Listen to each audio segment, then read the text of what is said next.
Hello, good morning. Today we're talking about navigating DeFi apps without losing your shirt, or more than that. It's Carol Simon here, your Generation X freedom coach, former accountant turned digital business mentor, helping you Generation X unlock financial independence with tech and a touch of humour. If you're new here, I welcome you. Welcome. Drop a hello in the comments and let me know where you're tuning in from. And if you're watching the replay, type #replay so I can give you a shout out later. Now we're back with week 3 of our DeFi tools and mindset series. And today it's all about apps. No, not Instagram or Candy Crush on your phone. I'm talking DApps, decentralized apps. These are still relatively new and not everyone knows what they are or how to use them. They're not on your phone, just in case you're looking or thinking about that. So here's a quick poll. Have you ever used a DeFi app before? Let me know in the chat. DApps stands for decentralized apps. And that's how you interact with DeFi, decentralized finance, i.e. staking, liquidity pools, yield farming, but not all are created equal. Now, I've covered some of those topics in some earlier lives, so you can always scroll back to watch those. I've talked about staking, I've talked about yield farming and or liquidity pools. But here's today we're going to learn how to navigate them without getting burned. Because we're in the wild west, so to speak, it's easy to get burned if you don't know what you're doing. But here are some things to check first. Website URLs. You can get scammed with these, whether it's DeFi or not. Scammers, where there's money to be made, they will try and copy and mimic many websites.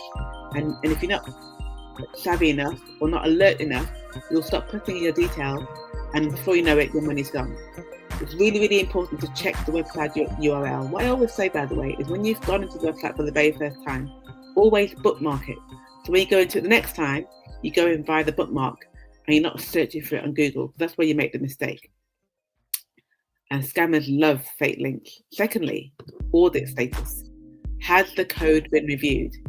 Now there's GitHub is one space where you can see that kind of information. Also CoinMarketCap, and there are other auditors that audit DeFi, so you can check to see whether it has that audit approval. Reputation, Google it, Twitter it, ask communities, ask around. Don't just click on any link that is telling you can make X amount in amount of time. Make sure you understand. You know its risk, reputation. Now here's time for an analogy, because analogies make it easier, I guess, for you to understand. So I'm gonna use an analogy here. Using a DApp is like trying a new takeaway. Don't order the full buffet before checking the reviews, and that is a common mistake. And this is why people sometimes are afraid of missing out, don't they? So they click before understanding the platform.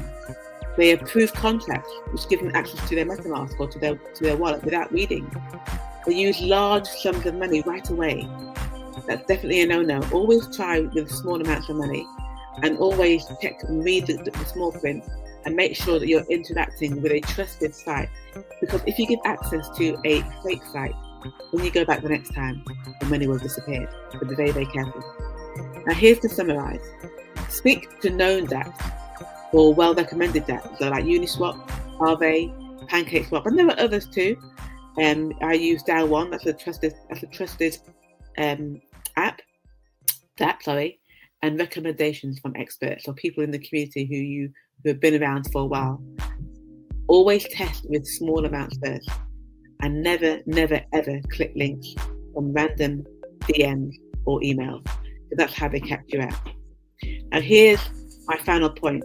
If you've learned something new today and you just thought, wow, light bulb moment, drop a light bulb emoji in the chat.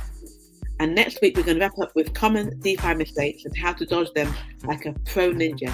So stay tuned for next week's call. Take care. Bye.